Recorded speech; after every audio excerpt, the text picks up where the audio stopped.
Okay, welcome everyone. Hello and good morning, good afternoon, and good evening. Ravi Shankar here with the latest iteration of Isolation Break. When we started this series, we didn't realize that we would be on volume number 6 and still going, that this weird moment and difficult moment we're in is still persisting. But here at Asia Pacific Writers and Translators and the New York Writers Workshop, we're trying to bring you events on a monthly basis to kind of help foster some sense of community. And I think this reading today is a perfect example of this organization, Asia Pacific Writers and Translators, because we in fact have someone in Kathmandu, someone in Mumbai, someone in the UK, and 2 writers from Melbourne. So a truly intercontinental affair. So welcome everyone. We're going to get going. We're going to hear from each of the readers, and then I hope you will be able to stay for a Q&A afterwards. Just a couple of announcements. I just wanted to remind you to keep your eyes open for Meridian, which is the APWT's first anthology. In fact, a few of the people here have worked in that collection. It's co-production with Drunken Boat and will be coming out in November. So keep your eyes open for that. And it's such a pleasure to have a group of writers that I really respect and admire here with us. And so I think we will just get started with our first reader tonight, or this morning, as it were. Those of you in the US, good morning, and I hope you have a cup of coffee. And we'll get going here with Ashwani Kumar. So our first reader, and I should just introduce everyone. We have Emilie Collyer, Mandy Beaumont, Ashwani Kumar, Yuyutsu Sharma, and George Szirtes here with us today. Ravi, may I just request, I wanted to come after you too. Oh, you want to come after me? I sent you, I mean, like, if you, all of my colleagues and friends are here. Sure. Okay. I never first, India is a, Amartya Sen has recently said that India is a, country of first, I'm not one of those first, Okay. Well, in that case, we can be a little flexible. We'll start with Emilie.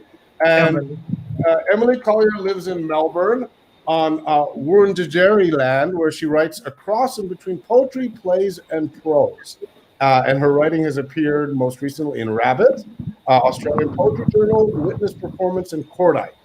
She recently received, and congratulations, Emilie, the 2020 Varuna Fellowship for Poetry with Giramondo, and she's written a number of plays, including Contest, Dream Home, and The Good Girl, which premiered in New York. Her plays have won and been nominated for multiple awards, including the Queensland Premier's Drama Award, the Green Room Award, George Fairfax and Patrick White Award. And she is commencing a PhD at RMIT looking at feminist creative practice. And it's actually a program that I know quite well. I think a good friend of mine, Alvin Pang, just recently graduated from that program. So welcome, Emilie. It's terrific to have you. And thanks so much for joining us today. Oh, thank you. It's lovely to be here. I'll just check you can hear me okay with the wonders of the internet. Yeah, good. Great. It's a real honor to be here. I'm really, really thrilled. I just want to acknowledge that, yes, I am reading today from unceded lands of the Wurundjeri people of the Kulin Nations here in Naarm or Melbourne, Australia. And I want to pay my respects to elders past, present and emerging, and acknowledge how grateful and fortunate I am to live, write and create on these lands. Sovereignty was never ceded. So I'll be sharing a few poems with you tonight. Yes, without further ado, I'll just get started. So this first piece is called With the Fishes. The terracotta warriors are visiting Melbourne. China's first emperor, China's first emperor, Jin Shi Huang, had them made as guardians of immortality, part of his quest to cheat death and become a god. Queues to see the warriors snake out of the gallery around the rectangular pool so many use as a wishing well. In towns all over the east of the country, people are lining up for water rations. The Murray-Darling River system is floundering. Months after the death of millions of fish, nobody can say for sure what happened or whose fault it was. Murray cod, silver perch, and bony brim corpses washed up on banks, floated in the barely flowing rivers and lakes. When I was a kid, we ate smoked cod on Good Friday, a reminder about Jesus and sacrifice. Slow cooked, butter and salty, the memory tastes slippery like childhood. Scrape of forks on the good china, holding the flesh in my mouth. Legend has it that Jin Shi Huang imbibed mercury, hoping for an eternal life elixir, but it killed him. To prevent panic at his unexpected end, hide the stink. His body was transported in a cart surrounded by rotting fish. Today, the whiff of death lingers. A woman interviewed says her home along the river now smells permanently like a fish market, a vast stench hiding something dead that we can't quite name or look at yet. 8,000 statues built over 36 years by 70,000 workers. I try and picture the daily labour, underground, toil of hands, a life spent building one man's legacy. The warriors were unearthed 2 centuries later by farmers digging a field. Stones roll, saviours rise. Our push for permanence runs deep. Hubris to think we can outwit the end, play God with what we're given, bend nature to our will. Eyes on the miraculous or apocalyptic horizon. How about this? By a lake or river, cup water in your hand. Could you drink it? Would you want to? And if not, what then? Thank you. This next piece, I'll just give a little bit of context for. So I wrote this a couple of months ago around the time of a large Black Lives Matter rally here in Australia. Since a Royal Commission into Aboriginal deaths in custody back in 1990, there have been a further 441 deaths, I believe. And I just want to acknowledge that I mentioned the name in this poem of one of the people who have died, an Indigenous man who died in custody, David Dungay Jr. He died in 2015, and his final words were tragically very similar to those of George Floyd this year. So at this rally, Mr. Dungay's family were there fighting still for justice to have charges brought against those responsible for his death. This piece is called Clot. I call oncology, nervous, like I might waste their time. But the nurse is kind, says yes, get it checked.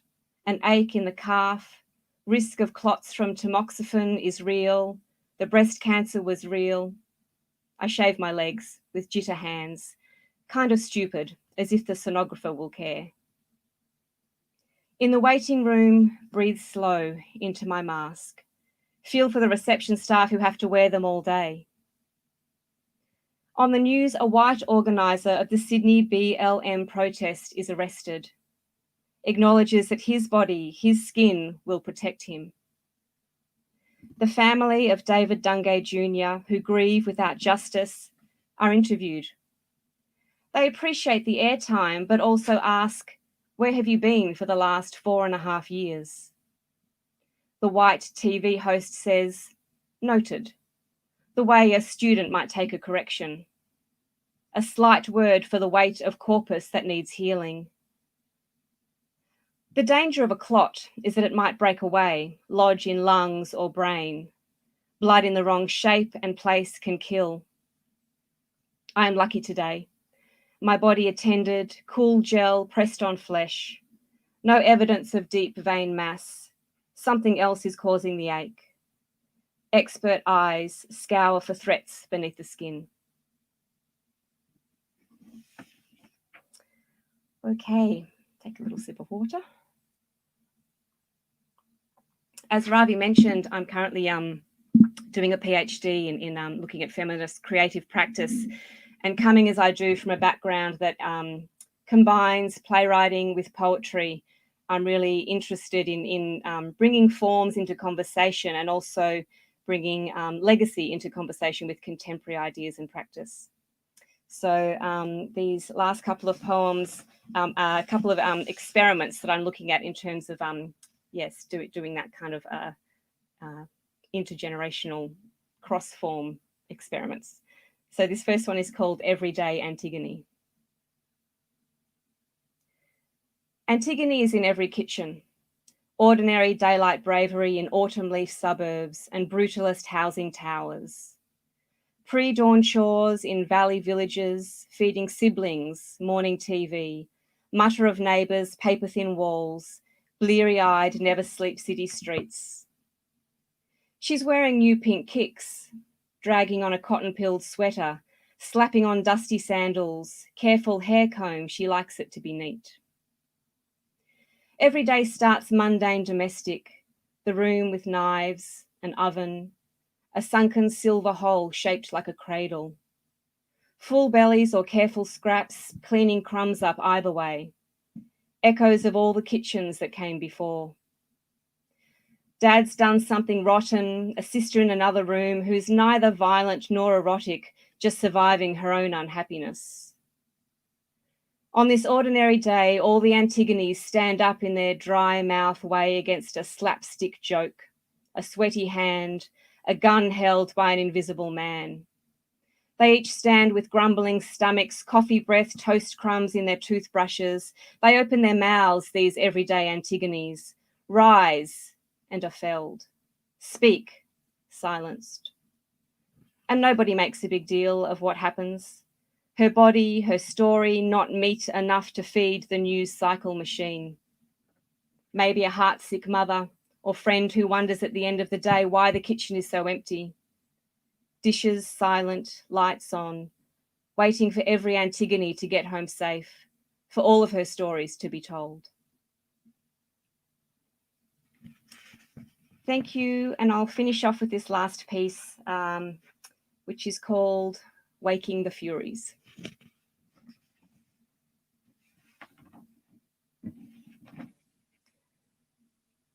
We don't remember our birth, but have heard the story. Left hand of Kronos, genitals seized, quick slice, blood spurt, Uranus castrated, howl of betrayal, ocean toss and drip, drip, drop onto Mother Earth we came to be. Monsters they called us, and shrew and jealous and angry, avenger and snake hair and black mouth, bodies twisted and torture song to drive men mad. Our most famous project, Orestes, that bloody mother killer, another story told, how we were charmed by honey-lipped Athena to shed our monstrous howling ways, come instead to a place of cavern in the righteous land, quash our hunger for vengeance, settle the fuck down, or so it was, or so it was told. Centuries passed and the grandness of our rage was lost, muted, twisted petty into nag, henpeck, bitch. How did those meat-handed men claim the realm of justice for their own? You who wear women's bodies, who should be inheritors of multiplicities, had your shapes tamed by dull tongues craving the violence of simplicity. Pretty or dog, uptight or slut, mouth closed and legs open, doormat or ball breaker, good wife or bunny boiler, shut up or die. Words hailed down and settled on your skin like scales. You learned to silence your howl. We are sorry that our civilizing deal left you with this legacy, while the real monsters breathe at your backs, on your streets, in your homes. But under the carapace, deep in your flesh, a rumbling. True memory of us sets you moving. We feel you clambering towards us, bloodying your fingers to claw through soil, sediment, and rock. All that you were told was impermeable, unshakable about who you are and what you can be. Your chests full of dirt, mouths clay-coated. We hear you. Our ears prick in the caves of the past where we presently live. Keep digging. There are buried words that need your teeth to shape them, emotions with no name that only the pull of your body can sing. A silence like a hole where they said we died, but we didn't. We have just been sleeping, skin clenched, waiting to wake. Thank you. Thank you so much, Emilie. That was terrific. Would you mind letting us know where we can find your work? Yeah, a couple of those pieces have been published in various literary journals. So I can put some links into the chat. Yeah, I don't have. I've got a book which is possibly pending but not published as yet. But so at the moment, I can just link to some journals. Yes, fingers crossed. All right, thank you so much, Emilie. And those of you that are just joining us, welcome to Isolation Break, the Asia Pacific Writers and Translators and New York Writers Workshop collaboration. As you can see, APWT really is about community, and if you're interested in finding out more, you can check out apwriters.org. There you can find out how to be a member, and we do things like these readings and anthologies and a number of other events, international events, which hopefully will start going again beginning next year. But now it is my great pleasure to introduce a good friend and terrific poet with a very long bio, so I won't tell you so much about him, but Yuyutsu RD Sharma is a world-renowned Himalayan poet and translator who's published over 10 poetry collections. I'll just mention Quaking Cantos, the Nepal earthquake poems, and one of my favorite books of his, the Annapurna poems. He also Eternal Snow, a worldwide anthology of 125 poets who have been inspired by meeting Yuyu, has also appeared. He's traveled and performed around the world, teaches at Columbia and NYU, and his own work has been translated into German, French, Italian, Slovenian, Hebrew, Spanish, and Dutch. And I should also mention that he was at the Poetry Parnassus Festival, which was organized to celebrate the Olympics in London in 2012. He represented both Nepal and India. And he currently edits Pratik, a quarterly magazine of contemporary writing. And I believe that the next issue of Pratik is actually going to be dedicated to South Asian literature. Isn't that right, Yuyu? So yes. Welcome. Terrific to have you. Thank you so much. And the floor is yours, my friend. Thank you. Namaste, everybody. Namaste. Is it clear? My voice is okay? Ravi, can you hear me? Yes, sounds great, Yuyu. Sounds great. Okay. So thank you very much. It's so wonderful to be here on the isolation break. And Ravi, thank you very much for organizing this. And I'll begin my reading with this poem on the Himalayas, on my favorite poem on the mules. As you see in the mountains, in the Himalayas, there are no roads, no pitch roads, no cars, no vehicles. So the mules, the porters, as well as the animals, they carry the load. The first poem is about my favorite poem, Mules. On the great Tibetan salt route, they meet me again, old forsaken friends. On their faces, fatigue of a drunken sleep, their lives worn out, their legs twisted, shaking from carrying illustrious flags or bleeding ascents. Age-long bells clinging to them like festering wounds, waiting not for slavery that modernism brings. Cartoons, iceberg, mineral water bottles, solar heaters, Chinese tiles, cans, boats, stacks of and iodized salt from Nepal Tarai. Butterflies of terrace fields know their names, singing brooks tempests of their breathless climbs.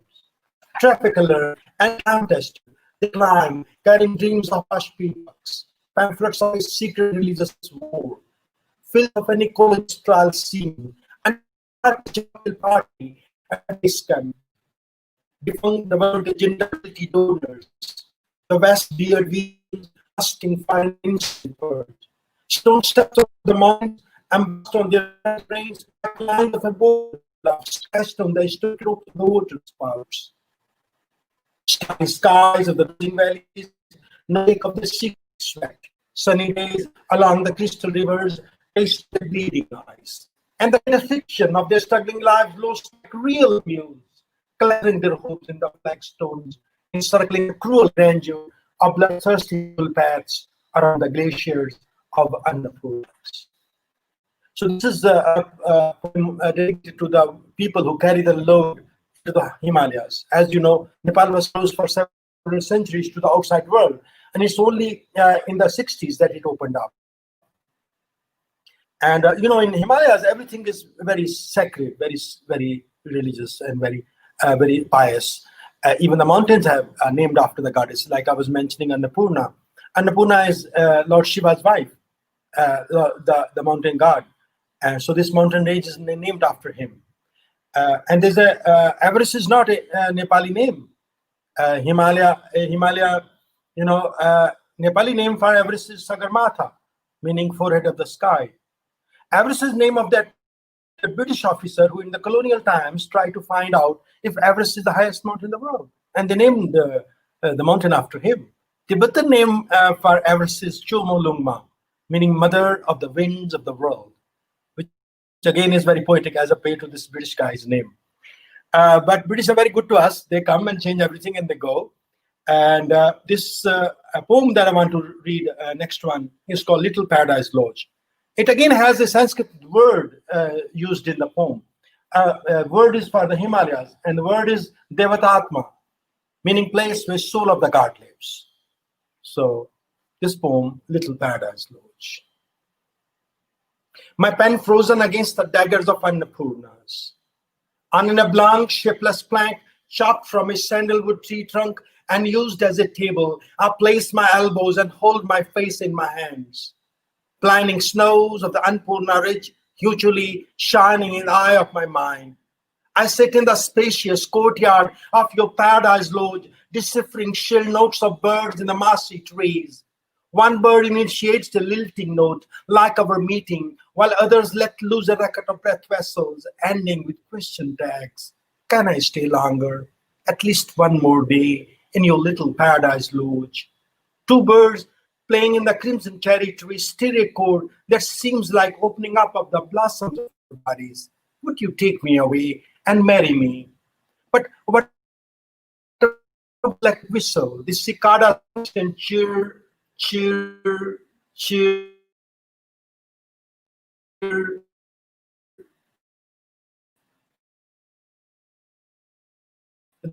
The struggle of our breath in your courtyard, like exhausted porters, singing gorges,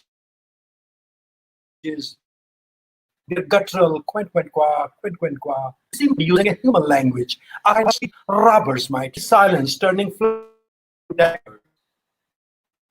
A hard house shuffles past me in a joyous mood. Festival like girls going to a hillside fair. Don't go away, brother. Don't you go away. We would be back until dusk with presents. A cuckoo passes overhead. It's just ka, ka, ka. Please, leave me alone. I'm utterly alone. I'm the last mountain of the world. And beyond me, just one more mountain, where they say a deity lives, guarding a tiny Turkish slave. And thereafter, nothing but realm of melting snows, which soul to the gods live. This much about the Himalayas. I want to read one more poem. That is your audio is cutting in and out a little bit, I think, just to let you know.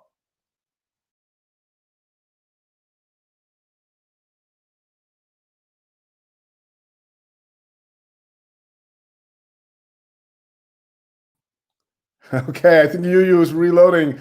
Welcome, those of you that are just joining us. They had a show, Travel the World, at Kew Garden. So they asked 9 writers and poets from different parts of the world to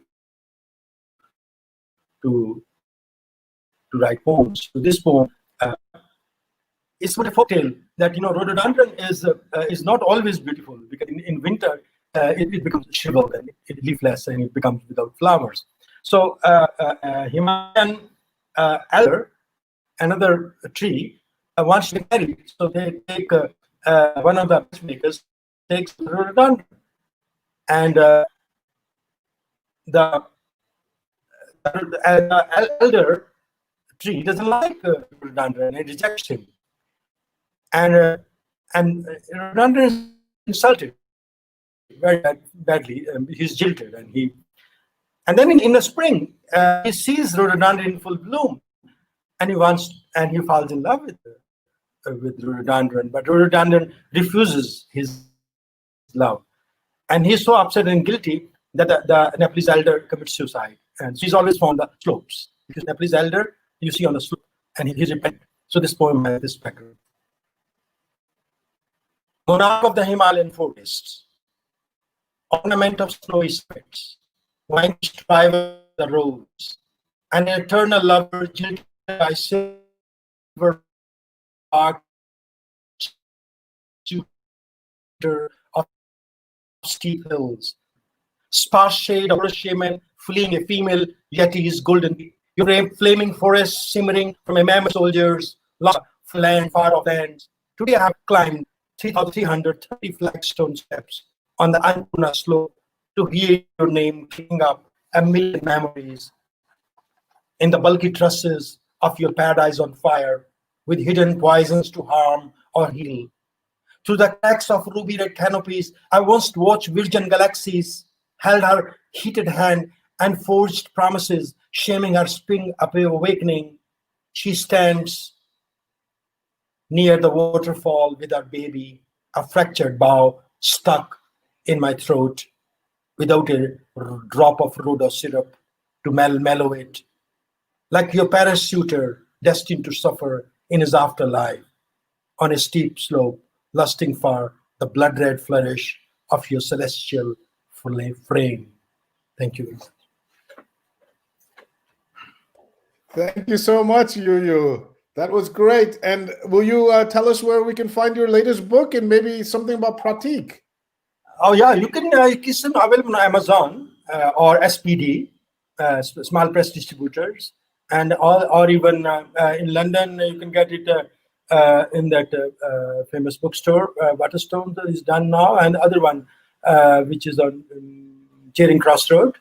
But basically Amazon and SPD, Amazon UK, Amazon US, Amazon Canada, and Australia. I think some bookstores I could write down here.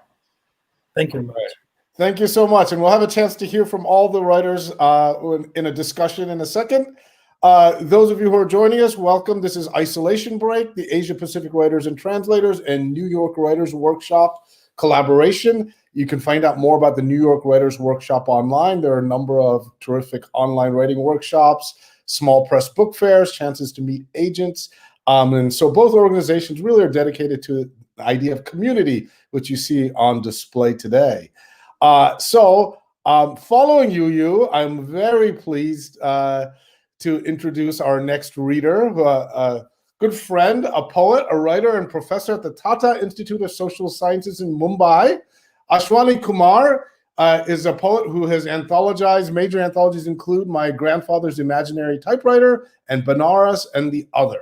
And his poems recently have been translated for a special volume, and I love this title, Architecture of Alphabets, in Hungarian. He's one of the chief editors of the Global Civil Society at the London School of Economics and co-founder of a terrific group, the Indian Novels Collective, which promotes the translation of Indian language novels. And I hope we can hear more about that in our conversation as well. He also writes a regular book column in the Financial Express, and he has a poem forthcoming in Meridian, the APWT Drunken Boat Anthology. So it's a great pleasure. Welcome, Ashwani. Thank you so much for joining us. Ravi, I must confess, I cannot begin my conversation with fellow poets and colleagues without acknowledging my gratitude to you, Ravi. Oh. Ravi, every time when I look at samosa, I look at your poem, the Mint poem. Oh, yeah. Ravi, you are part of our DNA. Ravi, you are part of the lyric here. We love you in Mumbai, Ravi. It's a, convey regards from all poets in Mumbai. Yeah. Ravi, what I'm going to do that most of my poems are of late, I'm writing, but this is my typewriter. This is I'm going to give you a flavor of my 20 plus, journey in poetry career. So this is one poem I will read. But before I, navigate you through my flavor of the poetry, let me begin with one of the poems that recently became very popular in the lockdown. And this is also part of a global anthology edited by the great poet from India, Sachidanandan. So it's coming out, and this is available on the, a scroll and quite popular, already translated into many languages in India. I call it Flamingo series. Let me begin with Flamingo series. And it will give you a sense of also, back and forth what I'm going to present here. Flamingos. Flamingos in early summer, the title of the poem. Nobody thought in the terrible days of solitude, herds of jobless migrants with clay brick masks would suddenly arrive in the deserted city. With them, the Armenian flamingos also descended, flock after flock, in the maggoty shadows of early summer. From their sweaty pink wings, dry mustard leaves kept falling in the freshly made shelter homes. Flapping their empty stomachs, slowly they filled the sky with their hungry nasal cries for food and water. Infuriated with the smell of infectious blood, affluent city dwellers turned against themselves, speaking with strange voices of stones in their moments of self-survival. Flamingos in early summer. Thank you very much. And here, I'm going to take you back to, almost, 40 years back, a major, massacre took place in Delhi. It's called 1984 Delhi riots. So I'm going to take you there, and also it's there, and it's quite a popular poem. It's still, Ashish Nandi, the great psychoanalyst, has written something about me and my poetry in this book. So I'm going to read this poem, 1984. Just give you a sense of what I wrote, almost 30 years back. 1984. I mean, 1984 is such a big, powerful political metaphor you can imagine. But I'm talking about a different metaphor in 1984. It was Sirsa 1984. I was standing in the balcony, gushing over tall, talcum powder teenage schoolgirls, bantering on socialist jokes and worrying about late night movie tickets. I saw a kite dodging the force of gravity, escaping the lure of the clouds. After days of mayhem, the kite kissed the forehead of the coffee-colored sky, bid goodbye to ozone-less cold ocean of desires, and returned handcuffed to the olive green Parliament Street. All the while, I remember the five of us had inhaled so much smoke from the burning our tires and exchanged our ambitions so madly we had lost count of naked bodies and silent hills. It is Sirsa 2008. I'm busy collecting freebies, roasting long red potatoes on my barbecue, and dusting files of witnesses in the archives in a fit of amnesia. 1984. Now, as I promised to Yuyutsu that I will, read a very special poem I was thinking about for him and other fellow poets, including Ravi. And this poem is again, we have read again and again in Bombay's Poetry Circle. And this poem is also available at a very prestigious, Sangam Poetry. So I've already shared with you. This poem is, it's also about Nepal's Newari architecture. So I hope you too and others enjoy this architectural poem. About Granny Maria. Granny Maria's village home was an old poem. It resembled a floating ship, a cloudy rock, or a mirror of red ribbons in the prep school. Granny Maria's village home was an old poem. It resembled a floating ship, a cloudy rock, or a mirror of red ribbons in the prep school.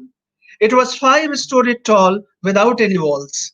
Its roofs were infinite surrogate seasons embroidered with songs on banana leaves. Floors, upstairs and downstairs, were carnival tricks. There were 55 windows, gossiping, giggling, brokering peace among unfaithful lovers. At the doorway, aging gypsies on wooden toylines guarded all our possessions marked with ascetic asterisks. Granny Maria's parents Mr. Nandi and Mrs. Nandi were distant cousins of Japatistan. They earned, slurred while selling lamps in the refugee camps. Occasionally, they came to the village, burned effigies of indigo planters, and taught neighbors to cook octopus in creamy sauce. People say, people say everyone in the village loved pinto beans and red paprika. But Granny Maria grew up on pancakes, apple pies, and crunchy crunches. After a shot of white rum punch, Granny often sang Picanto per il santo, picanto per il santo, picanto per il santo. We don't remember what those words meant, but we know that she, in her heat-proof pleated cotton skirt and blouse, often slept in the clay fireplace. After the Civil War, when there was no grain in the house, nor black salt, with ivory hoop in her left toe, she climbed to the sky on the pretext of worshipping a snake-armed god. She unstitched the lining on a lining of the heavens with her squeaking scissors, plucked sea almonds, roasted them in the heat of lightning, and fed the daughters of unwed sparrows. All we know, all we know, everyone in my village lived happily ever after. You would never see her again. You would never see her again. But visit Granny Maria's house in my village. It is still an old poem. It is still an old poem. Thank you very much. And I'm gonna, read, two cantos from my most celebrated, perhaps, shortlisted, longlisted, translated into many languages, including George is here in Hungarian too, in the book, And I will read, just to give a flavor from Indic tradition, the very style like a saint or a monk or a bard would sing in Banaras, So this is an epic poem, I'm working, and this is part one. It's a trilogy. So next is Ayodhya. I'm doing that Ayodhya work, and I will share this work shortly next year. And this is, the lead poem I'm going to read. Lead poem. I will read only a couple of, cantos, not the whole poem. It takes about, almost half an hour. So I will read very short, one canto, the first canto of the poem, and give a flavor of, long epic poem. And this writing is becoming popular in Indian English. It's called, Anatomy of Banarasi, as told by Major James Ranel. Major James Ranel was a colonial administrator and India's, what we call father of geography. He mapped us. He mapped up. So you can imagine what I'm going to talk about, post-colonial and colonial traditions. And it's also about, the first riot in India that took place 1818. And from 1818 to 2014, this poem, travels across histories and spaces. Goes like this. Bathed in sun and salt, bathed in sun and salt, draped in white loincloth, she enters the perineum of the sanctorum of the buffalo-horned masked ascetic god. Lions sitting in cross-legged lotus posture, growl in anticipation of the procession of voluptuous cheerleaders with high nose bridges, slim waist, and large hips. It was the third day of rainbow lust. It was the third day of rainbow lust in the original Vedas. Saturn was in the sixth house. Wives of sages with erring hearts, cooked mutton in clay pitchers, washed secretly their lovers' limbs with the fragrance of their flame-drilled bodies, and made merry in north and south position on the deck of the peacock boat in the twin rivers of Vara and Nashi. From the medieval mosque to a spidal chaityas, aghoris in 21-yard funeral robes, flocked by lepers, pimps, and bootleggers, throng the gate of the Department of Religious Tolerance for free passes to the shrines of nomadic gods. Parrot astrologers and runaway terrorists rest on the staircase of old prostitutes' home in the Assi lane to discuss fluctuating fortunes of human sacrifice and mustard crop. Prompted by ancient booms, she leans She leans geometrically and rubs vermilion paste on the head of the black lingam, cradling it gently with her lizard lips, fledged with the spices imported from Makkah. The lovesick aging god Shiva, lying on a bed of arrows, wakes up from opiate slumber in the camphor clouds of sacred emissions, trident, drum, gong, and lotus in his hands. The auspicious one frees himself at the first stroke of revelation, measures rhythms of salvation in metric poems, recalls how on a wet December morning he beheaded Brahma on the riverfront for smuggling Mongol warriors into the city. He feels relieved from the daily course of eating everybody's sins and curses the seven sages for extolling the virtues of celibacy. On the 14th night of the waning moon, she rises after days of uninterrupted first night wedding joys with the stone gods that neither we know, nor hear, nor exist anymore. Crosses the guards filled with the scattered feathers of peacocks, sacrifices elongated rice ball bodies of three-eyed Brahmin ghosts, and strips her bliss naked with the sacred evening prayer in the rivers. They were warned by the famous local board. One half of the city lives in water, the other half is a dead body. We must confess. We must confess we were alarmed by this unusual sight. There was neither government, nor religion, nor any ideology. Nothing was prescribed, nothing considered taboo, and civilization existed in simple geographical coordinates. This is Banarasi, Banarasi. This is the first canto.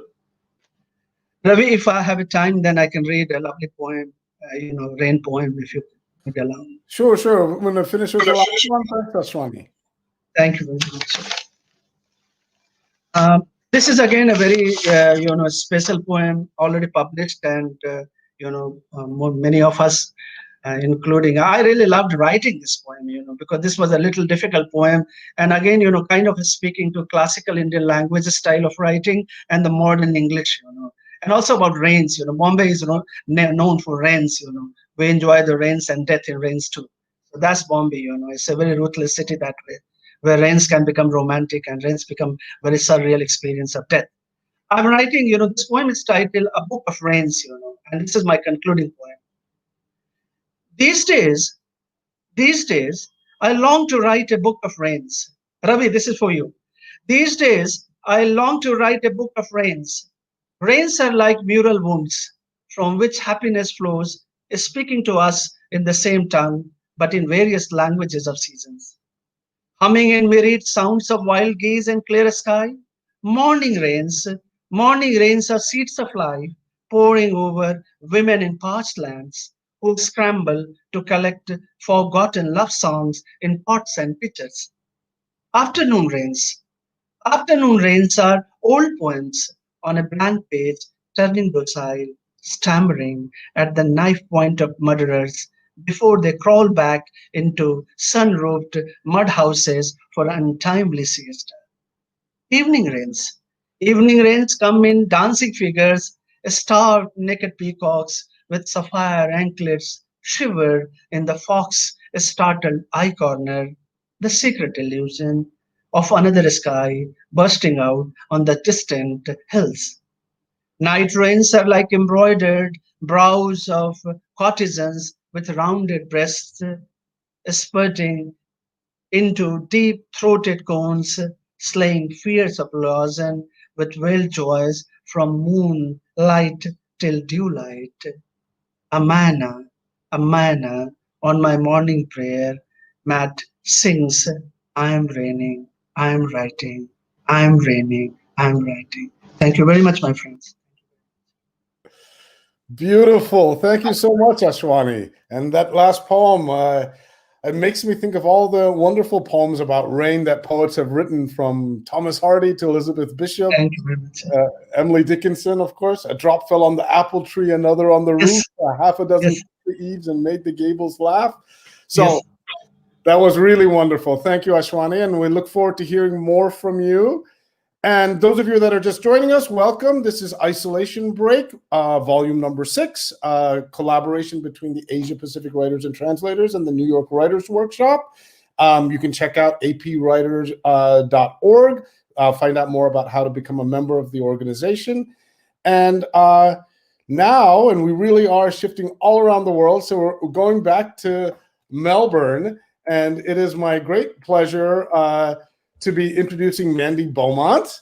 And Mandy's an award-winning writer, an academic, and a reviewer living in Melbourne, and her fiction has been called powerful, brutal, magnificent, and complex.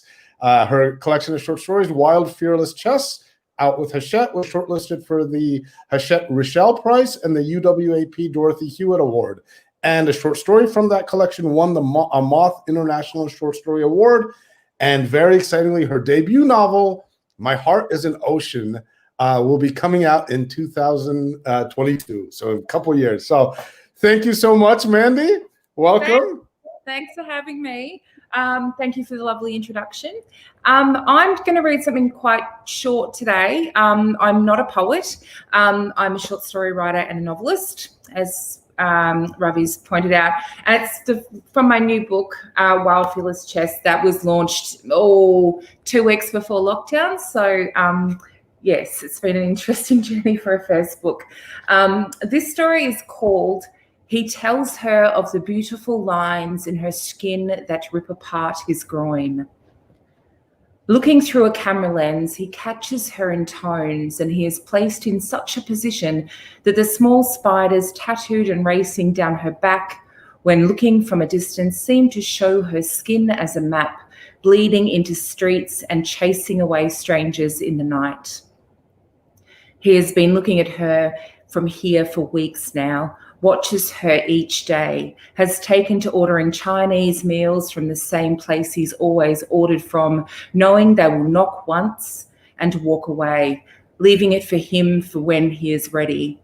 He does this thinking that maybe one day, if he answers and pays them in cash or chats and gives them a tip, that he will miss a flick of her hair, the reach of her hand for a biscuit. Her room is always dark by 8, and he watches her in those small lighted hours each day after work, watches her on her bed, her knees high in the air as she talks on the phone, her muscles tight and electric against the reflection of his glass and perfectly placed for his viewing pleasure. He holds the lens in a straight line towards her, takes pictures of her as she bends her toes to the sky. In her room each night, she talks with her best friend. She misses her every day and wishes her parents had never made the move here.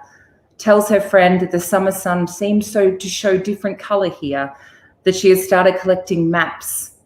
The best kinds are from library books, and she rips out sections, draws thick red lines from where she is now to where she once was, to remind her of home. She tells her that on her first day at her new school, she found a handwritten note in the pages of her used geography book. When women are placed in places they don't belong, the earth starts breaking beneath us. She says that since she found it, she's been tracing outlines of her hometown on the back of her bedroom door and pressing her fingers heavy onto her eyelids to see lines form in her vision each night before she goes to sleep. That doing this helps her to think of the ways in which women are placed. She tells her that she dreams of disasters every night in this room, dreams of small earthquakes and deaths each time a woman is moved into a place that they don't belong. She tells her friend that the day she moved here, a plane crashed in a cane field in the north and killed everyone on board. The disaster was reported that night on television, and as the news report ended, she started to hear the faint hum of a neighbour playing classical music, the same song over and over again. Since then, she has heard the same song played every night. At work, He has started to print pictures of her on the colour photocopier when his boss is at lunch, and at night started to paste her image neatly amongst his bedroom wall collection, wanting her, rolling her around his tongue and imagining sinking stars into her skin. He places her delicately and with gloved hands below the one with the purple bows in her hair and beside the one who left the back door open when her mother went shopping. Each one the age of his first, each photo showing his work in progress. In his home, he finds the pale cream walls strangely erotic, loves the smell of stale almonds that gets caught under his old convention oven, and has always looked for girls on his street fixed in afternoon movement. When summer is at its peak, heat builds in his pockets, tailored to hold in his curious habit, as often wearing girls' hearts on his sleeves makes laundering a bitch. And he sits, waits, watches and thinks of handling her skin like a lover, splitting a season, finding brilliant poetry under her heart. The heat begins to collect on his skin and he thinks he may love her. In English class, she sits at her desk and begins to write down some of the ways that women in books have died. Missing slippers, cold hands, not enough pillows, floating headaches and drawing room anguish. And she wonders that if these women in fiction had lived greater lives outside their written notes, would their lives have been grand? Would the world that we know have been free of so many earth-changing disasters? She wonders, the teacher now standing beside her, if all the women in the world stopped collectively saying sorry for themselves, would the names of all the cyclones now be male? Would there just be rainy days and soft winds? She wonders if all the women once burned to the stake for drawing lines in sand and dirt, all the women standing with inked lines drawn on their skin, ready for their bodies to fit into a world around them, if all the women who drank too much, if the noisy, the messy, the mediocre were all placed in a world of belonging, what plans would they make? What maps would they use? What countries would even exist?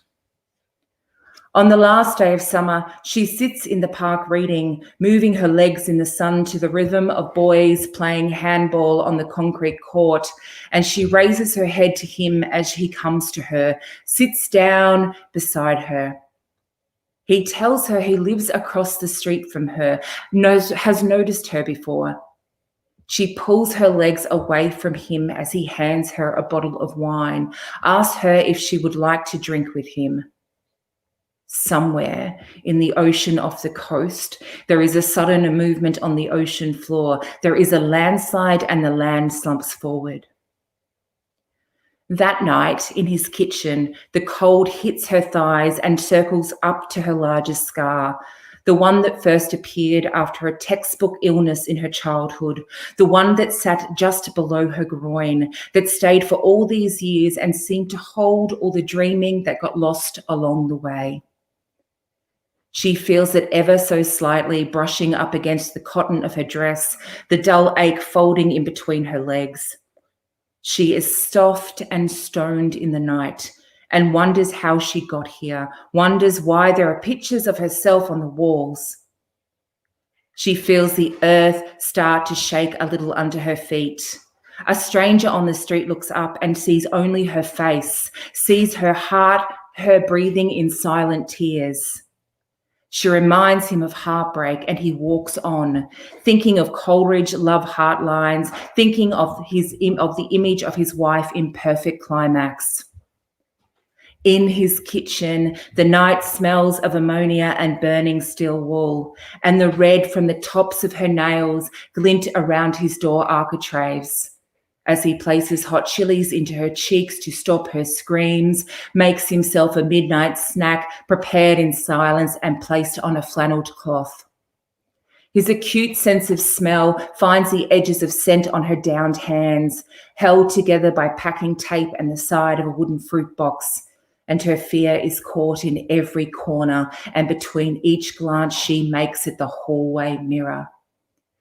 Blisters start to make shapes on her lips. And tonight here, he builds on the foundation of a new city.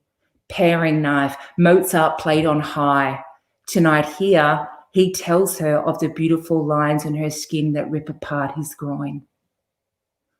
On a beach in New Zealand, a large wave starts its descent on a group of older women playing cards. As the wave falls in on them, the oldest of them thinks, somewhere, somehow, we have misplaced another. Thank you. Gorgeous. Thank you, Mandy. And will you tell us about Wild Fearless Chess and where we can get it? Yeah, you can get it everywhere, in Australia, everywhere. And I think overseas, Amazon, all the usual places that you can buy books. They're not in bookstores over there. It was launched in February this year with Hachette, won a whole heap of awards, which was a bit of fun. And it's essentially a collection of short stories about the idea of women, about women who are misplaced and lost and unheard.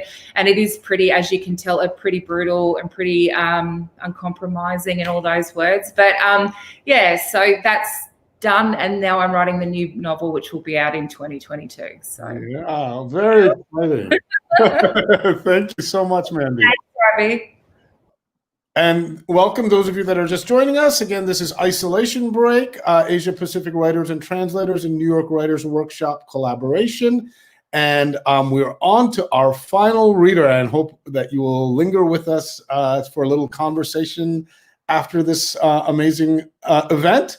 And we're now moving. I'm really very pleased to have George Szirtes with us, who I think is one of the finest poets living today. He was born in Hungary and emigrated to England.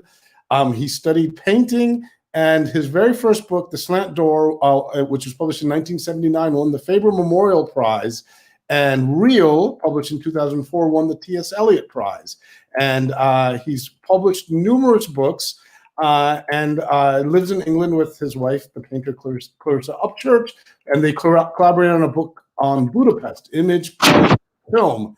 And most recently, George has written a wonderful book about his mother, the photographer at 16, which was the winner of the James Tate Black Prize for biography.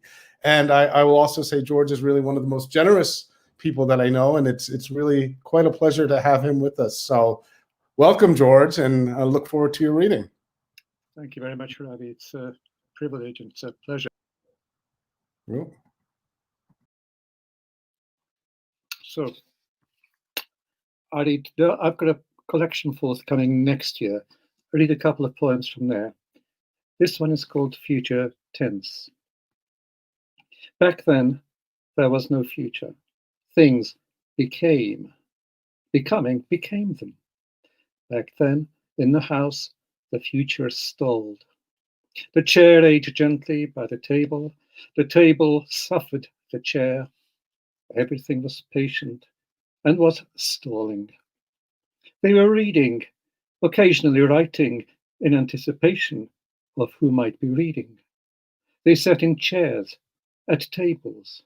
They came and went and kept coming and going, despite a certain stalling of the air. The hall echoed arrivals and departures. The garden was filling with familiar strangers. Nothing will come of this, they fretted. We will be absences. Some were already absent. Some had moved into the tenement. Some were walking down the corridor. And still the table sat beside the chair, or vice versa, dreaming of becoming, as they all did before the tenement, while standing in the garden by the door. I dreamt this once, a wholesale emptiness, so full of itself it spent its time becoming. And it was coming. Tenement or house made little difference, not back then or now. Things were becoming. Things were sure to happen. This is an older poem from Real, the 2004 book. It's called Water. The hard, beautiful rules of water are these: that it shall rise with displacement, as a man does not, nor his family, that it shall have no plan or subterfuge, that in the cold it shall freeze, in the heat turn to steam, that it shall carry disease and bright, brilliant fish in river and ocean, that it shall roar or meander through metropolitan districts whilst reflecting skies, buildings, and trees. And it shall clean and refresh us, even as we slave over stone tubs, or cower in a shelter, or run into the arms of a loved one in some desperate quarter where the rats too are running. That it shall have dominion, that it shall arch its back in the sun only according to the hard rules of water. We're back to rain for the next poem. The next book, which was called Fresh Out of the Sky, will come out roughly this time next year, will contain 25 poems about arrival in England. I was born in Hungary, and I was just 8 when we arrived. This is called English Rain. This rain, this unremitting stoical drench that defined everything by fully soaking it, was now home.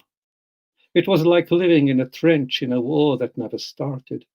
Men were smoking it in offices through rain-blurred windows. They stood in melancholy doorways, mentally stroking it as you might a sodden dog. Rain was a hood you wore in the street and took off once at home. It was another name for England. It was a good you lived by for months on end, that would come on time like buses, that once arrived, don't go. This was childhood in winter, the proper medium for study and squalor, into which you'd grow like a plant into soil, putting down your roots. Each shower was eternity, an endless flow of sustenance and drowning. Pull on your boots, wear your raincoat. It's winter now forever. It is time in one of its worn-out old suits, that glorified gentleman inclined to shiver and grumble. Meanwhile, you watch the children run through puddles, crossing streets and seeking cover, like something ending that has not begun. And I'll finish with 3 short sections from a set of about 18 poems, written around Apollinaire's bestiary, but they're partly made up. So I'll read you 3 of these. What there is a rhymed quatrain, and that's followed by short prose passage, which just runs off in directions it fancies running off into. Toad, let me versify you into life in your oilskin coat with your outspread toes. I want to feel you leap right through my chest, like phlegm in my mouth and nose. Between wall and fence, in a puddle of its own, the toad squatted. It must have been about important business, because it hardly noticed me. It did not look up at my approach. You will have to sit down and wait your turn. I can't do everything at once, it eventually remarked. So saying, it leapt into my open mouth and began to dictate affairs. It was only when I sneezed that it politely made its exit and settled back into a damp pocket of the universe. This is Lion. Dance, rampant lion, fling your mane and roar so nature flinches. Stride about the world again and make it yours by inches. It was our first lion, and we were determined not to lose it. We tracked it along the savannah in an old jeep covered with crude portraits of film stars. Clark Gable's image decorated the grille, Dorothy Lamour was on the tailgate. Charles Lawton and Bud Abbott were on the doors, and Mary Pickford on the hood. If Hollywood was on our side, nothing could happen to us. Then the lion came striding, and we reversed into a handy nearby garage. We had forgotten the Andrews sisters. And I'll finish with Orpheus. Oh, to charm the birds of the trees, to sing so everything follows. Son of Calliope, hand us the keys to the house of mysteries. I would love to have sung to demons, he said, or she said, in the dim light of the pub. One loses voices in the dark, one just sings, or one turns the lights right off and tells stories to a room that has suddenly grown dense. That is the house of mysteries. That is where the dancers perform and tear you limb from limb. It is the animal kingdom without dictionary or catalogue or raisonné. It is where you live. Thank you. Thank you so much, George. Will you tell us this new collection, when is it coming out? It's coming out about this time next year, October next year. It'll be called Fresh Out of the Sky, which is the title also of the sequence of 25 poems about early life in England. Wonderful. Thank you all. I'm going to bring everyone back in here. What a wonderful reading and such a representative collection of work. So thank you all. I get a big hand, a virtual hand for all of our readers today. George Szirtes, Emilie Collyer, Yuyutsu Sharma, Mandy Beaumont, and Ashwani Kumar. I just wanted to now just open it up for a discussion, and maybe we can just go around because we're in such far-flung regions of the world. I'm here in New England, Yuyutsu's in Kathmandu, Ashwani's in Mumbai, George is in UK, and Emilie and Mandy are both in Melbourne. So maybe we can just check in and see how everyone is doing in your respective places, both personally and kind of collectively. And how are you kind of staying sane in this moment? Oh, shit, Ravi. Yeah. Oh, I got nothing. How's it going, Emilie and Mandy in Melbourne? We've been in lockdown. We're in heavy lockdown in March. There was, I think, in June, July, there was about 700 daily, like there was the height was about 700 cases, and now we're down to between 1 and 4 a day of active cases. So it's been an outstanding thing. Don't you agree, Anne? What happened?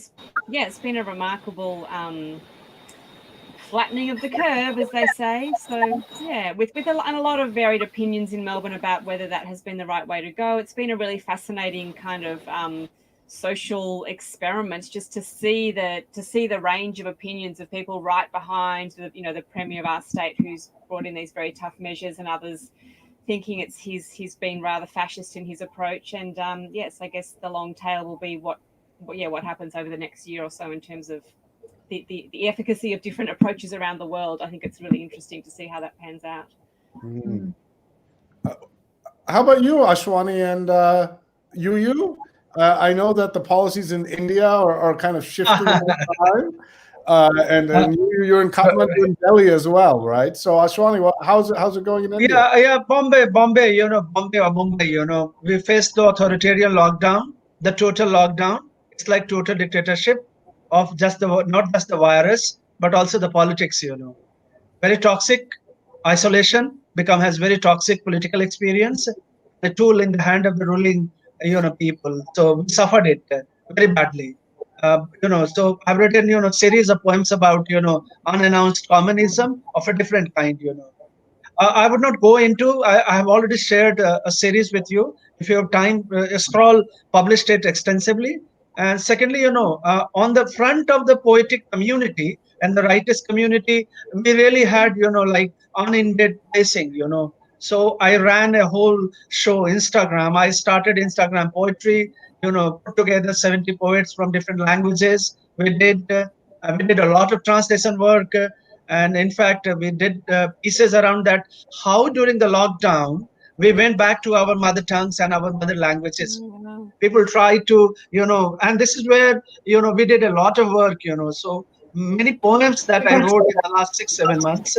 It was a great discovery, and many writers conceded that, Ashwani, you're fine. We're going to go back because we are multilingual. I speak 3 languages, understand 4 extra languages, and going back to your mother, rather than just the language that you work through.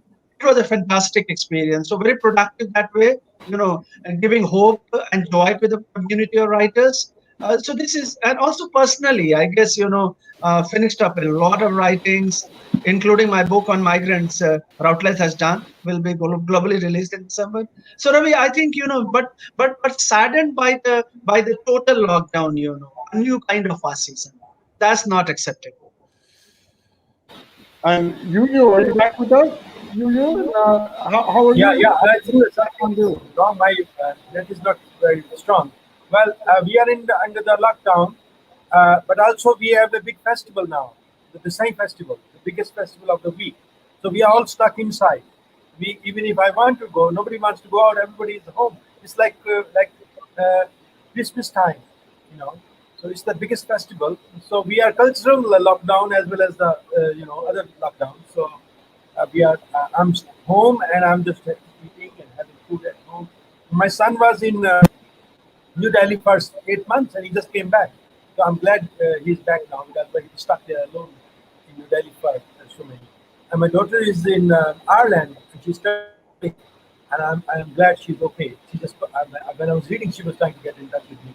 So I said, I'm busy now. You don't watch me on Zoom.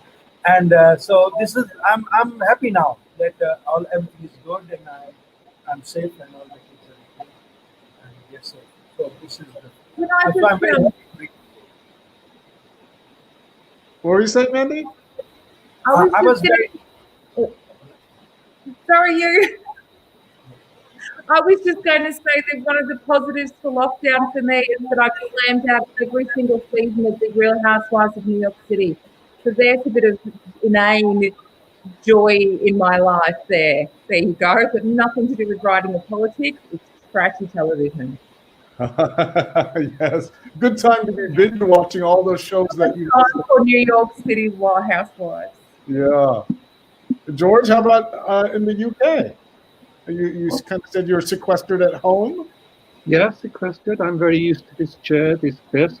Through the window at the blue ticks and the sparrows come pecking at the seeds we put out for them. I know them very well. And there's a cat who comes and walks across the desk. The country itself, I think, the UK, I mean, is falling apart. And I seriously expect there to be major divisions over the next few years. I think we are in a kind of mess, and I don't think our leaders are helping in the least. If I could just ask Ashwani something. Yeah. Because of course, there was a Hungarian connection. Yeah, did. George, please. Tell me about that, and tell me who translated you into Hungarian. Yeah. You see, I guess Ravi is publishing my Budapest poem. Budapest, yeah. The series is ready. My new series is ready, and I guess Gabor Langer has been publishing, and I attended also Budapest Fest, last year. The Hungarian Poetry Festival. So I've been, and I also do, work here in Mumbai and Delhi. Indo-Hungarian poetry, circuit. It's so just a strange language. It's my original language. Yeah, so Hungarian by birth. So it's such a strange language to have wandered into and to reappear in. It's a bit like sort of reappearing. One leads an alternative life on Zoom. I've never lived in this country before. This is a new country, and you're sitting there in front of me. And there you are suddenly in Hungary. Congratulations, it's great. Thanks, George. And for me, Balaton Furet is my next home. And because of the Tagore connection, and I've done Tagore series, my next collection will speak a lot about my Hungarian connections and also about, Amrita Sergil and, a lot of you people. And I'm going to guest edit also a journal, especially focusing on that region's poetry. I think you have been aware of Enchanting Verses, where we did, a lot of poetry we published from Hungary, and now moving into Balkan region. And this is something, Ravi, is interesting because I have been, asked by Mumbai poetry, because by my accent, I have to be a British, because of the colonial influence and the Western European. So my case is very exceptional, and perhaps for me, a different kind of lyric experience that I travel more into Balkan region, more into Eastern Europe. So in Indian poetry, if you look at what I'm trying to do, that bring that connection and a bridge, all across waters. George, that's what I'm trying to do, very humbly. And since we're on the subject, I know, George, you've done a little translation from Hungarian, right? And do you mind sharing with us some contemporary Hungarian authors we might want to be aware of? Sure.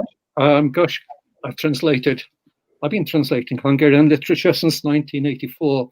There is an awful lot. I mean, poetry, novels. The person I've been working on at the moment is a very good poet and also a short story writer called Christina Toth. She's only published, I think, one book in UK, which is a book of short stories, a sort of very ingenious, very powerful book of short stories. But I'm trying to put together a book for her. I mean, I translated Krasznahorkai, who's a fiction writer, and Sándor Márai, or Marai, as most people in England know. So I was translating a lot of, more or less everything. The other day, somebody gave me something online. It says, could you possibly do this? It's about 24 pages by somebody I hadn't known, but I really liked it. It was a short story by a person. She is normally a playwright. And so I'll take it on. But I'm not doing a major work of fiction at the moment. I'm trying to get, and all the time I get miscellaneous bits of work to translate poems here and there. So it's a long and lasting connection. Yeah. And of course, APWT, the T is Asia Pacific Writers and Translators. So translation is a really important component of the organization. People here are pretty polyglot, speak multiple languages, and also working in a number of different forms. And I thought I might ask Emilie about your work with plays and drama and the kind of hybrid sensibility that you have. Can you talk about the interface between your kind of more textual work and your more dramatic performance-based work? Yeah, I mean, I suppose I mean, in a way, I probably identify primarily as a playwright, just in terms of the amount of work I've done in that space. And, I mean, I do love, I love writing. I was thinking about this the other day about what's possible in the two different forms. And I feel like I'm still, although I've been writing poetry for a fair while now, still finding my feet in what's possible. So with plays, I kind of like this idea that I build a structure around which I can kind of sort of slide in and out and explore a lot of ideas within a fairly complex structure. And then for me, the challenge with poetry is to sort of still be addressing sophisticated or complex ideas, but ever kind of paring back, as opposed to sort of building up. And I do find the architectural differences between the two forms exciting, but quite challenging to sort of slide between the two.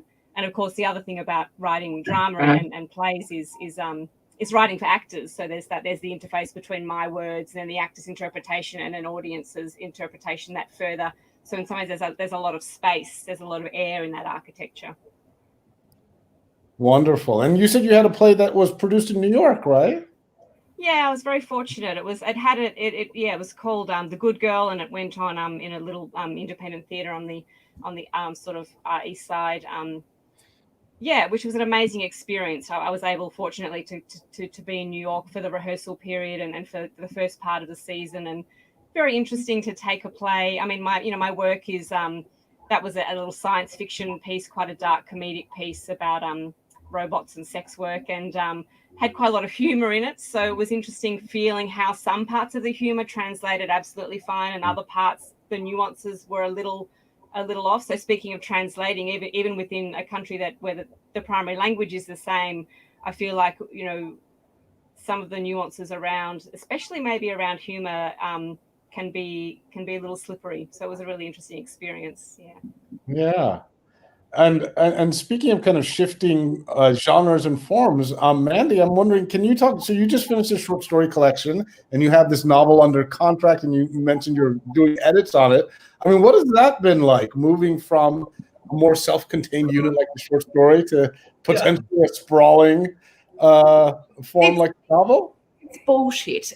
It's very much like, because I was primarily, like, I started off as a poet many years ago. I always wrote poetry. Then I went to short stories, and I'm a PhD student as well, and write a lot of academic work and reviewing for magazines on fiction. So there's all different kind of forms that I use.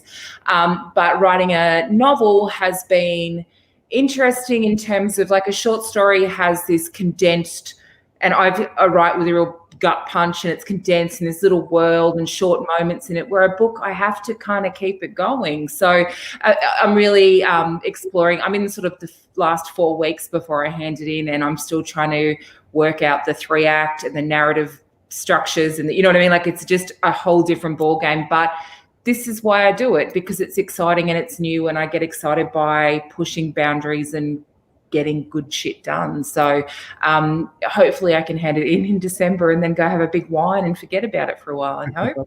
Fingers crossed. Is there a working title? Called My Heart is an Ocean. So it's it'll be it's a Australian Gothic, a feminist Australian Gothic, so very much the writing style of Emma McBride or Max Porter, that kind of writing style, and books from Australian writers like Andrew McGahn, Charlotte Wood, very much that Australian Gothic, bit of Cormac McCarthy chucked in there, so that kind of energy in with it. Wonderful. Yeah. And George, you've done the same thing. I mean, you have worked in a number of different genres, right? I mean, most recently you had your memoir, you've done critical writing, translations, poetry. I mean, how do you shift between these registers? I don't know. I think these things, I think sometimes certain things are called for. The book about my mother, I mean, she died in 1975. It's a very, very long time ago. So that took a long time to come to the surface. It had been there in the poems, and because I hadn't written very much narrative prose, it was quite a difficult thing to do. That's how that came about. When I was much younger, I did used to write plays for the students I was working with. I was a school teacher for a long time. The translation came and hit me in 1984, which was the year I first went back to Hungary as a writer. Immediately asked to translate, and I would have said yes to everything really, and I did. And so that's kind of gone on. I don't know, it's really interesting. Other people will have their own kind of views on this. There are several parts of oneself. We can't explore them all. But I like the idea that somehow it's like having this Jack de Membra. At some stage you'll be put together, possibly by somebody else, if anybody is interested enough to do it, so that there are all these little fractures and pieces which you yourself can't quite make sense of. And you just see what's out there and you try to do it. Yeah. And everyone's interest in translation is quite important. And Ashwani, I know you do. Can you tell us a little bit about the Indian Novel Collective and what your goal is and the kind of work you've been doing there? I think it's quite remarkable. Thank you, Ravi. Thank you, Ravi. And hopefully, after the pandemic is over, next year we are planning to hold, a big translation festival. We are going to call Yuyutsu Himalayan Translation Festival. I have another home in the hills. I part-time live in the Himalayas. In where the Tagore also lived, and wrote his famous, Gitanjali. So I have my house there. So back and forth, Mumbai and Himalaya, 6 months here, 6 months there. So we are planning to go in near Nainital, close to Nepal. You can come here, but without any visa and passport. All Himalayas belong to you. All Himalayas belong to you. India unnecessarily captured it. I'm not that nationalist. I'm not that nationalist, I'm born in so I Punjab. can go on record, Himalayas is yours, we love Himalayas, and love Lord Shiva there. Ravi, what we are planning to do, George, Ravi and Emily and all my Mandy friends, looking at the language and looking at the classics novels, what we are trying to do that we are revisiting the novels and the stories, and especially storytelling form, and trying to, translate Indian language novels and stories into English and make it available to global readers. We already have publishing partners, and through publishing partners, we are publishing, some of the greatest stories of India, sharing with you. Also, we do performances around the stories and novels. As a poet, we perform a lot, we sing a lot, we shout a lot, we scream a lot, because poetry has been art, that kind of art in India, since ages. In the medieval times, kings also feared poets because we were singing, screaming. So Indian Novels Collective also, does performances around the stories.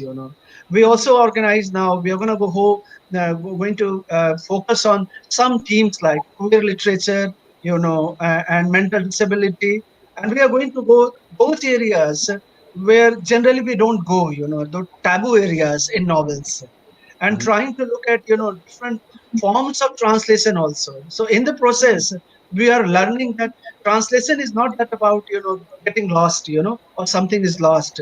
I think we can regain the paradise, we can regain the language in various ways. So there are many ways, going to festivals, Ravi, a whole lot. And we also do listing, so every day, Ravi, if you go to our portal, we are publishing something about the translation. And we are, making translators as co-authors, I think, and that's what we are trying to do, and arguing with publishers in India. So if you look at our translation, which will be available shortly because of the pandemic, it got disrupted. Jerry Pinto has done translation, Arunava has done translation. So if you look at both the author and the translators together, so we call them co-authoring. That's what we are trying to do. It's not translation, it's co-authoring. Yeah, I've just been doing some really interesting work with a group in Australia called Trans Collaborate, who are trialing this model of collaborative translation. And I was very fortunate to work. So I'm monolingual. I really only speak English, but I was working with Spanish speakers translating a play from a Mexican playwright, and but we did it collaboratively, so that the Spanish speakers would make their best effort to put the words into English, and then I would translate it to a sort of more.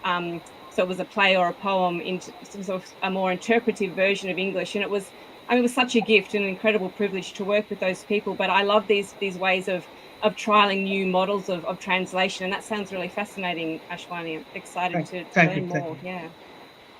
And Ravi has been a big supporter, and also APWT has been a big supporter of us. Thank you very much. Yeah, it's really important work, and there's so much work in the regional dialects that never gets translated. And it was shocking to me to realize that English is in some ways a kind of the translation's triangulated through English, and so you'll find a book in Tamil is usually translated into English before it gets translated into Hindi. And you don't have that kind of direct, very little, Bengali to Hindi, Bengali to Tamil. Direct translations. And so I think the kind of work you're doing is going to bring a lot of voices that people don't know about to the fore. Or Ravi, something like Granny Maria, Picanto, Perelesanto, so those are coming to us, that's the translation, we're looking at. Even some people told me Hungarian is so difficult. Why are you trying that language? But more comfortable, French is easier. There is a poem where I've written about why French is fashionable, Hungarians are not fashionable, So we are revisiting, those cliches and storytells and trying to reinvent, what we could do, imaginary stuff, For us, translation is imaginary, it's a metaphorical experience. Yeah. And so I just wanted to bring you into this also because in addition to your work as a poet and columnist and memoirist, you also are a publisher. And you run Nirala Books. You, for many years, have been publishing a lot of different volumes. Do you want to talk a little bit about your work as a publisher as well? Well, I'm primarily basically I'm a translator and a poet, but I think I have been supporting this, working for this publishing house for many years now. We started with a small group of people, as young writers in Rajasthan, and they literally developed. They all left, and I'm the only one left to look after it. So, but we do publish a lot of poetry. We publish also. Their main focus, my role comes into force is Nepal. We publish a lot of books on Nepal, Nepali culture, Nepali history, because they have a big tourist market here. So a lot of our poetry books and our literary books also sell in the tourist market. So we translate a lot of poetry and classics into, and that's why Pratik magazine came into focus. I wouldn't be able to publish Pratik if there were no tourists. But now with the pandemic, everything is gone. So this is terrible. So Pratik, now my focus is on Pratik and a memoir that I'm writing. So Pratik we are publishing along, and Nirala supports it. The publishing house supports it. They print it for us. Yeah. So that is a great help. And so we are next issue was supposed to be on LA, all the 99 poets from LA, but it all got postponed for next year. We just had a new issue, and next issue is on South Asia, where we are publishing all the translations again. And similarly, so we do a lot of translations in the sense that, but our main focus is on Himalayas. But now recently we have been doing a lot of poetry from USA and from other countries. So that's. And So, if you're ever in Kathmandu, to publish Pratik and also my travels. I travel a lot, and it helps me. yeah, so I was saying, if you're ever in Kathmandu, you have this great bookshop as well, the White Lotus bookshop. We do readings there. Yeah, Every Friday. and the like. Big reading. For the last 30 years, we have been doing that. Yeah, great. Well, I'm just checking the clock. Wow, has the time flown by with all of this great work? So I suppose we should start winding it up, and maybe we could each go around and have each of you just give us some kind of parting wisdom or something that you're thinking about or reading or a social issue you want us to think about. Just anything at all in closing. And anyone can kind of feel free to begin if there's anything that you're reading or anything that you're thinking about. Well, I'm reading a mass of novels at the moment because I'm on a jury of a book prize. We're all books in translation. So I've got about 16 to 18 novels per month. Wow. So that's what my nose is not just stuck into, it's glued into. Same here, Ravi. Same here, Ravi. My parting gift is that I'm shifting myself, or changing my form. I'm also like not reading. I've already read 80, 90 novels. I'm a jury one of the prestigious literary festivals in India. The novels have really intrigued me this year. Shortly, I can't talk about the short list, long list, gone through, and I can find, without disclosing anything, the novels this year I found out in English in India has become, some of them more lyrical and more poetic, and this is a good news. This is a good news. I enjoy it.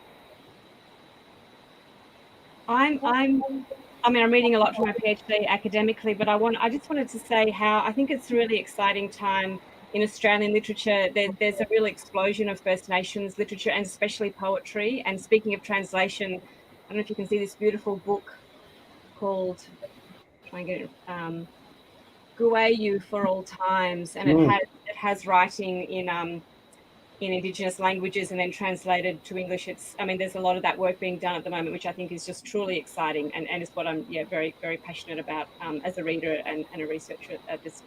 But for my own pleasure too. It's amazing at the moment what's happening here. What does Guayu mean, Emily? I don't know what the word actually means. Well, the subtitle is For All Times. Yes, you can see it, but yeah. Can I just add a word, which is, I should have said, that there's a new generation of poets coming along now in their 30s. They are the ones who are now going to make things happen. And there's also a wider range of publishers for poetry than there used to be. There used to be about 5 or 6, but now there are 9, 10, 11, 12, and they are winning prizes. They're picking up really very, very good writers. So I think in a way that part, I think it's quite optimistic. Mandy? I am deep reading with PhD work, I'm looking at the work of Mandy Beaumont, specifically her fiction. So I'm exploring her philosophy around fiction as philosophical practice and exploring all her novels. So I'm deep in existential philosophy, feminism, and fiction. So I don't know what to make of it yet. I have no great insight to anything. Suffice to say that translation is so problematic with Beauvoir's work, and so for me, reading something like The Second Sex, which was famously translated, I think, by a male zoologist back in the 50s, to like in such a bad way, and it's subsequently, so I'd be really interested. There's a new uncovered book of hers that will be out early next year in English. From her adopted daughter discovered it, so I'll be really interested to see who translates that and how that sort of reads. So yeah, that's what I'm into. Oh wow! I can't wait to read some more Simone de Beauvoir. Yeah, same. Yeah. Yeah. Yuyutsu. Yeah. How about you? So, right. You know, I was remembering this American poet Robert Lowell. He said, when you are in the autumn of your life, when you don't write, you translate. So, but now 9 months I've been home. You know, I have not been able to go. I travel all the time. So I'm translating a lot of young poets. I translate Chinese poet into Nepali. I'm doing a lot of translation from English to Nepali. So I did 2 books. One, this Chinese poet, G.D. Madhya, published last year. But again, I translated another poet. It's called Yang Shishiang. So he's at Renmin University. I translated him. And I also translated a lot of young Nepali poets, which I used for Pratik, as we did in your Drunken Boat, we did this issue. So I want to bring more poets. And also, I've been working along with that. When I was translating, I was writing my own work. And by now, I have this new book it's called tentatively called In God's Messy Workplace, written during 2020. And it, as Ashwani was talking a lot about Indian migrant workers as they were left homeless and on their own, and they were suffering. So it culminates there. The second part, the entire part is on these workers going back home and suffering. And so that's where the climax is. So I've been, this has been a very strange experience. But the last 20 years, I've now stayed home. The first time, I'm home 9 months now. I'm enjoying so much. My children are with me. So my only worry is when we stop this program, I'll be again alone. So that's my worry. I've been enjoying so much for over 2 months now, 2 hours now. And now when the Zoom stops, you're back in your vacuum. Ravi, I have a small request, Ravi. I mean, I'm remembering, Tagore, and I was remembering in Bangla, I'm translating. He called Sheshor Kavita. I would request, from all of us that, Ravi, please share the Sheshor Kavita, the last poem from your side. That's very democratic, That's very democratic. You haven't read. Oh well, It's called Sheshor Kavita in Bangla. I'm translating and conversing. Yeah. Well, please, small. The last word, what the Tagore said, the last poem. The last poem. Okay, let me see if I. And this is democratic here, because this looks like undemocratic, Oh well, maybe I can. I can share a small. Actually, this is actually kind of fitting, Ashwani, because what I wanted to talk about is we're in this kind of moment of racial reckoning. It seems maybe perpetually in the U.S., but it does feel like if you are in the U.S., of course, I encourage you to vote. To be politically motivated at this time, and there are a lot of organizations that are working on things like criminal justice reform. And so I'll just mention one. They're called And Still We Rise, and they're a theatrical company. Yeah. And in fact, tomorrow at 7 p.m. in New York time, they're doing a world premiere show, and they actually dramatize a small section of my memoir, Correctional. So I just wanted to leave that out. And okay, so I normally wouldn't do this, but because of Ashwani's request, I'll read a very short poem. This is Ravi. I'm telling you, this is also very, I'm not that radical, no more in ultra left, but this is very democratic in our tradition, Yeah. And this is our gratitude to you. We have done fantastic, put us together. So I'm speaking, I'm thanking you from all of us. Please, share Kavita, the last All right. So I'll share this very small poem, which is in line with what I'm talking about. And it's a sonnet, but it's an anagrammatic sonnet. So each of the end words jiggers the words to create another word, right? It's an anagram. So instead of end rhymes, there are anagrams in this little American sonnet. And it is about the stop and frisk policy that was found unconstitutional in the U.S. Some of you might know, but in New York, over 750,000 people were stopped and detained for no reason, and were often on racial lines. And this was found unconstitutional by U.S. District Judge Szirtes. So I'll read you this little poem, an anagrammatic sonnet called The Suspicious Bulge. And it comes from the list. I've seen the NYPD has a list of different things that they can use to stop someone that include very ambiguous things like furtive movements. And one of the things is a suspicious bulge as a basis for kind of detaining and arresting you. So a little epigraph from Szirtes. According to their own explanations for their actions, NYPD officers conducted at least 170,000 unlawful stops between 2004 and 2009. Over that whole period, it was closer to 1 million. So the suspicious bulge. It was a plush bear, a ruddy pear stuck in my satchel, my bad diet of lagers and lollipops, oolong teas imported from the eclectic East, according to the bright label tops. It was a can of Spam a black man eats when being falsely accused of rape because his hoodie's been tied by state's witness to a nearby spot. It was a suede sofa cushion seat. It was a care package I needed to post. It was a bonsai tree I planned to pair later. It was a book on how to reap serenity. Officer, no need to edit. Why the fuck did I have to stop?